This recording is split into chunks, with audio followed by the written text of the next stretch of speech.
5 practical tips that you can apply today to save money so you can buy a house within a year. Let's get started. Hello, my name is Anthony Johnson, professional real estate agent, and in today's video, what I want to do is give you some basic practical tips that you can apply even if you're just beginning with money to help you save money to buy a house. Because let's be honest here, that's the ultimate goal, right? We want to be able to buy a house, and that's why you clicked on this video. So let's get started with this. So the first thing that we should understand is the target number that we're shooting for to buy a house. And to do this, look at the type of house that you're looking to buy. In this scenario, I've came up with a $250,000 house, but you can come up with whatever number house that you want, all right? Let's start with understanding the 3 very basic types of loans that more than likely you're going to be targeting. And those are FHA loans, conventional loans, and then VA and USDA loans. Now they all come with their own stipulations to qualify for these. But for this video, what we're gonna talk about is the down payment, because that's what's important, right? We wanna figure out how we can save money to be able to afford these types of programs. So with an FHA mortgage, understand that more than likely it's gonna be at least a 3.5% down payment. These are easier to qualify for, but have a slightly higher mortgage insurance premium. Conventional loans, a minimum of 3.5% down. Now, if you put 20% down, you can avoid what's called PMI, private mortgage insurance, and there's plenty of videos out there that you can watch on that. If you want me to make a personal video on it, just go ahead and leave me a message below and I'll do that for you. Now, these are great if you have good credit. And lastly, we have VA and USDA loans. Now, you have to qualify for these ones. Obviously, you have to be a veteran for the VA loan, and the USDA loan, you have to be in a rural area. But if you qualify for either one of these, it's 0% down, which makes the math really, really easy. So in this example, we're using a $250,000 house, and what I've decided to do is use a FHA loan. Okay, so 3.5% of $250,000 is roughly $8,750. If you were gonna put 5% down for a conventional loan, it'd be $12,500. So what you're gonna do is take your $12,500, divide it by 12 months out of a year, and that comes up with $1,042. Now again, this is for the conventional. If you're gonna put 5% down, this is going to give you a target number of what you should be saving for every single month if you want to hit that $12,500 number. Make sense? All right, let's jump on to step 2. Step 2 is to automate your savings. You heard it. You need to figure out how to automate your savings. You need to treat your down payment like it's a non-negotiable bill. Non-negotiable. And if you're new to this, I know this is going to be challenging because most people aren't good with their money. But if you want to save your money, this is why you clicked on this video. I'm going to give you some baby steps on how you can do that. Let's start with opening a separate high yield savings account. Things like Ally, Discover, Marcus, specifically for your home fund. And why? Because it's a high yield savings. You're going to collect more interest on the money that you're saving to hopefully get you there a little bit quicker. Next, set up automatic transfers every payday so you don't rely on your willpower. And I specifically put that in there because once we rely on our willpower, we typically don't save because there's always something that comes up. Trust me, if you haven't been in the process of saving money, you'll understand once you start to that something will always happen. Maybe an animal will get sick, or a family member gets sick, or your car breaks down, or you're gonna need something. And this is that willpower to just say, you know what? Every payday, I'm just putting it aside. Now, once you do this, understand that you'll be earning some interest from your high yield savings account, and this will help prevent you from spending temptation. So that's step number 2, automate your savings. So now let's jump on over to step number 3.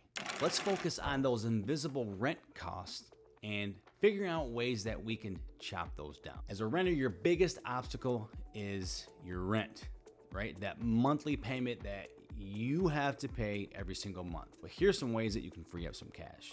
Negotiate at renewal time. You're probably thinking, well, I can't. It's set in stone. Listen, as a real estate agent, I can't tell you how many landlords I've spoken to who are willing to give some of their tenants a deal, even if say the rent's $1,500, maybe $1,400, right? Chop $100 off because they're always on time paying their rent and they don't have to worry about the eviction process, right? They know that you're good for your money. So there may be a way for you to negotiate. Even if it's $100 over 12 months, it's $1,200. It's gonna help you get there quicker. Next, sublet a room. Maybe you have a 2-bedroom, and if your landlord allows it, maybe you can get another person in there to pay half your rent. It's just an option. Don't know until you try. Audit subscriptions. We all have things that we're paying for every single month. Things like TV subscriptions, cable subscriptions, maybe health, books, or whatever else people get into, gaming stuff. There's always things that we have subscriptions to that we could probably cut out. You don't need 2 cables, or you don't need Netflix and Hulu and Disney Plus and Amazon. Maybe just pick one, because those are gonna add up over time as well. And then meal prep and grocery plan. You'd be surprised how much money you actually waste when you don't actually prep your food. You just randomly go out and start buying stuff at fast food because it's fast. And at the time you're doing it, you're like, well, it's McDonald's, it's a $1 menu, it's not that expensive. But if you're not calculating these costs, this is extra money that you don't understand where it's going that you could be saving. All right, so these are some very practical and simple steps that you can do to start saving money when it comes to those invisible rent costs. Let's now jump on over to step number 4. All right, we're getting into the nitty gritty and we're almost done. So the next one, step 4, is boost your income intentionally. And I dramatize that for a reason. Be intentional about this, right? Go out there, earn some extra money, right? You can save faster and you can also earn more. So take a side gig. I can't tell you how many contractors I know right now that are just looking for good workers. Maybe you, even if you don't have like experience, in say that field, you could probably just go help clean up or something, right? There's always someone out there that's looking for someone that just wants to show up and do some work. And if you can earn an extra $200 a month, that's $2,400 a year that you could save towards your down payment on your house. And again, if you're motivated and if you want to do it, there's always things that you can do out there. Sell unused stuff on Facebook Marketplace. There's always people looking for a deal.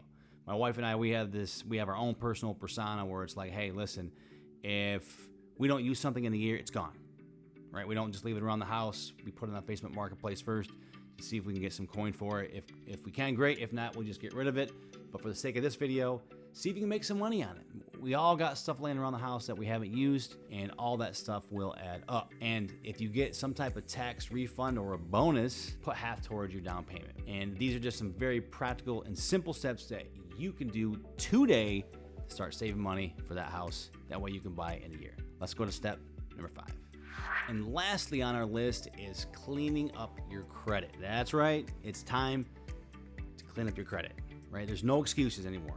Why make an excuse? We all have them. Let's fix it and let's get you in that house. Credit impacts your interest rate and your required down payment. And you may not know that, but you know it now. So if you have credit cards, pay down your credit cards to below a 30% utilization rate. Don't pay them off, because keeping them on your credit actually helps you. But pay them down. We don't want all this massive monthly payments going out with all this interest. So pay them down to a smart utilization rate. And then avoid opening new credit lines for the next 6 to 8 months, because again, this will impact your credit. The next step is to pull a free credit report. Find out what your credit is. If you want to go to annualcreditreport.com, you can go there, or just go to your favorite site. Whatever you want to use, just see where your credit's at currently. Because remember, even a 0.5% better rate can save you tens of thousands of dollars over the years. And this is important, right? So there you have it.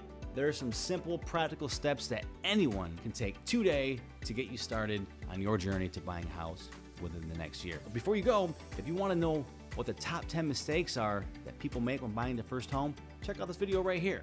And be sure to like, subscribe, tell your friends, leave a comment, and we'll see you on the next video. Take care.